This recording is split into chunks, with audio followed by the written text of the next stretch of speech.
This is going to be your weekly astrology forecast for the week of the 10th through the 17th.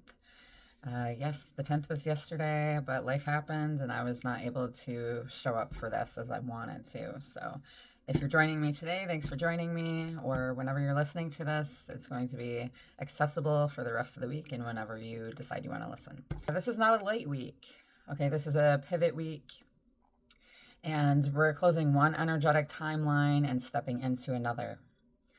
So Tuesday, February 10th, which was yesterday, we had the moon entering Sagittarius and Venus entered Pisces. And Venus stays in Pisces until March 6th. So you may be feeling, or were feeling, you may not be feeling that way now. However, it can still linger since we have Venus in Pisces till the 6th. So you may be feeling emotionally restless, truth-seeking, and you want expansion. So with Venus entering Pisces, this softens everything. Love becomes intuitive, boundaries blur, and soul connections resurface. Old romantic stories dissolve, and the collective theme here is that truth meets tenderness. And then Thursday, February 12th, because nothing is significantly changing on the 11th, the 12th on Thursday, we have Mercury conjunct the North Node in Pisces, and the moon enters Capricorn a couple hours later. So this is destined conversations coming up, fated messages and downloads that you'll be receiving. Something is said this week that matters long term. Some Capricorn moon brings reality checks and emotional maturity. And the collective theme is spiritual insight meets practical decision. Then Friday, February 13th. Oh, it's going to be Friday the 13th again. Yay. So Saturn enters Aries, and this is major. Okay, Saturn shifting signs is generational.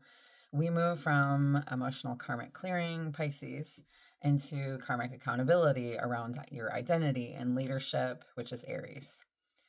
And this begins a new 2.5-year cycle of discipline around independence, maturing how you assert yourself, and learning courage without impulsiveness.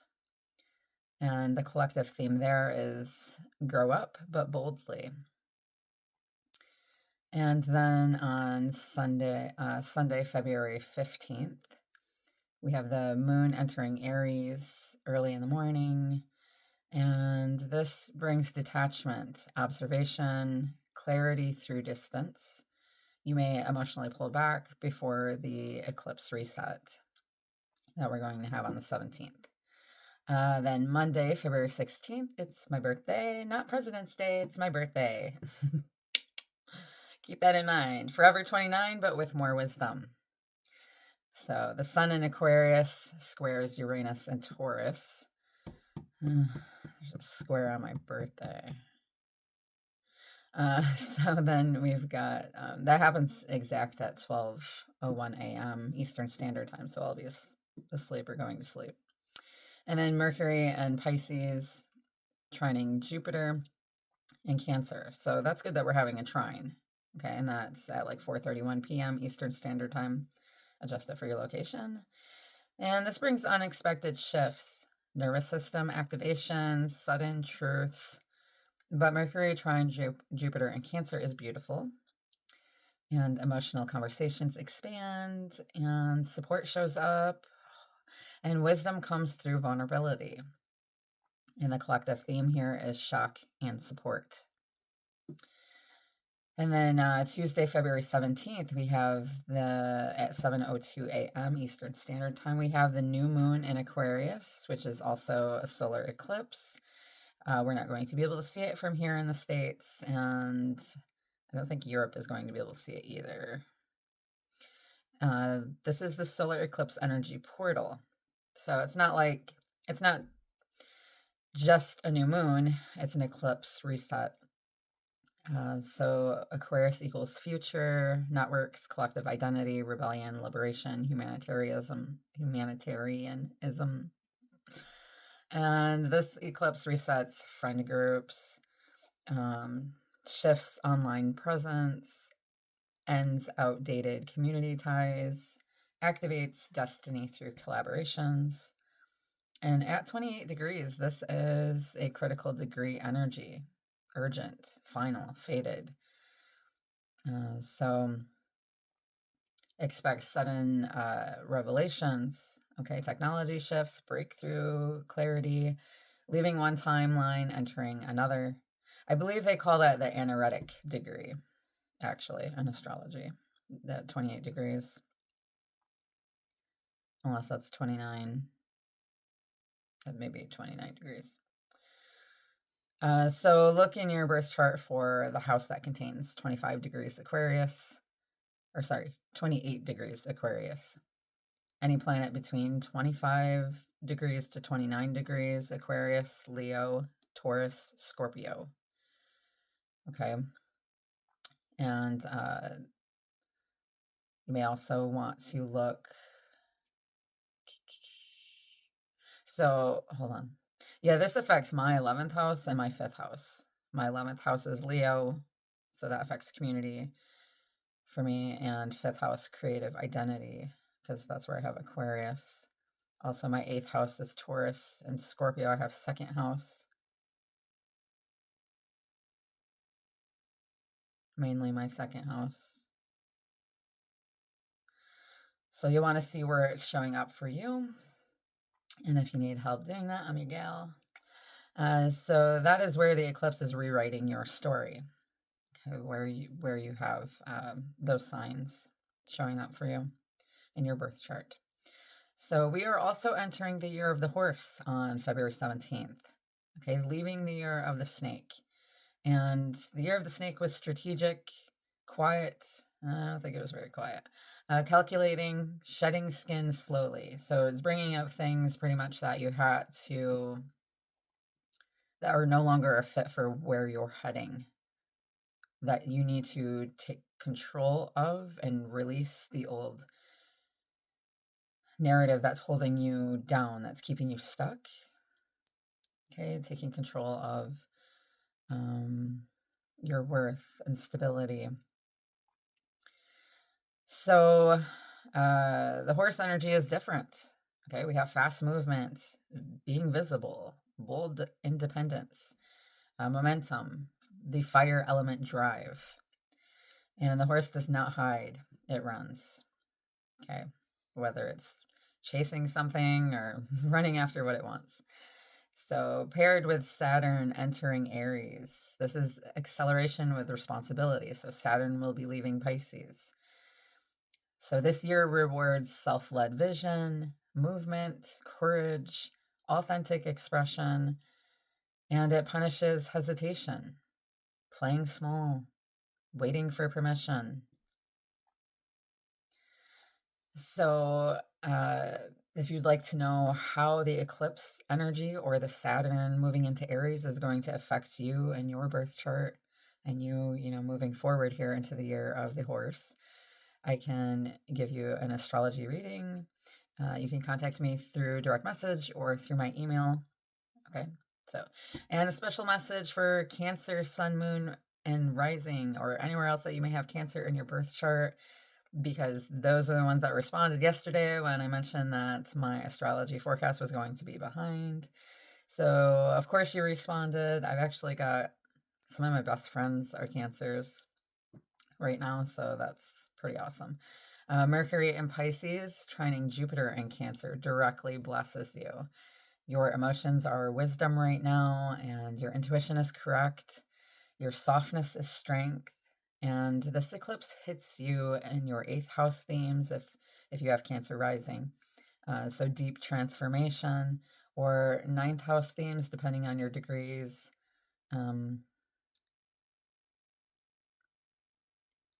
Yeah. So you are rewriting emotional boundaries, calling in higher aligned partnerships, shedding caretaking roles that drained you. And to my Cancer friends, this is your week to speak your truth gently, trust your emotional guidance, say yes to expansion, and stop shrinking for people that don't respond. You showed up, the universe sees that. So you'll want to look at, in your chart, the house of 28 degrees Aquarius for everyone. You'll want to look where you have that. And any late degree fixed signs, Leo, Taurus, Scorpio, Aquarius. Also where Aries falls. Okay, this is where Saturn's new discipline is showing up. And your Aries place, or sorry, your Cancer placements for emotional blessing energy. Okay, and that's where the rewrite is happening. So the summary for this week for the intuitive energy is your identity is maturing, and communities may shift that you interact with, and emotional truth expands, destiny conversations unfold, and a timeline closes, a faster one begins. You're not behind, you're recalibrating. Okay, so where are you feeling this shift most right now? Your identity, your partnerships, your friendships, or your direction? I know for me, I feel like it is a bit about my identity. I'm trying to show up more creatively also. I'm fortunate that I have close, aligned girlfriends, which I've never had so much of in my life as I do now.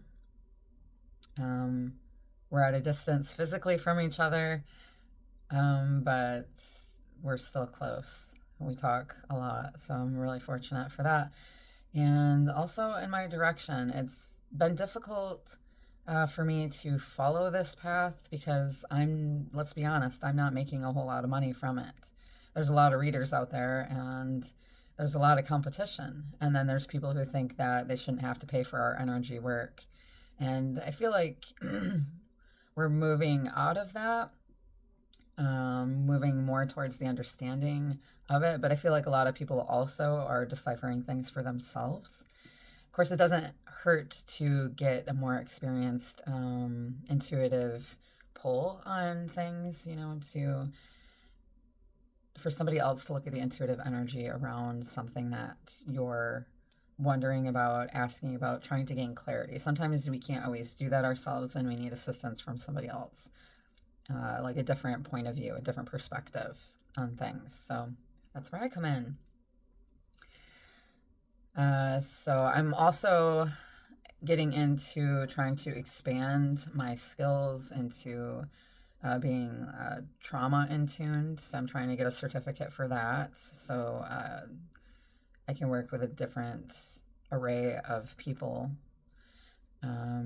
Also trying to work towards getting certificates that are going to help me move forward in my spiritual practice.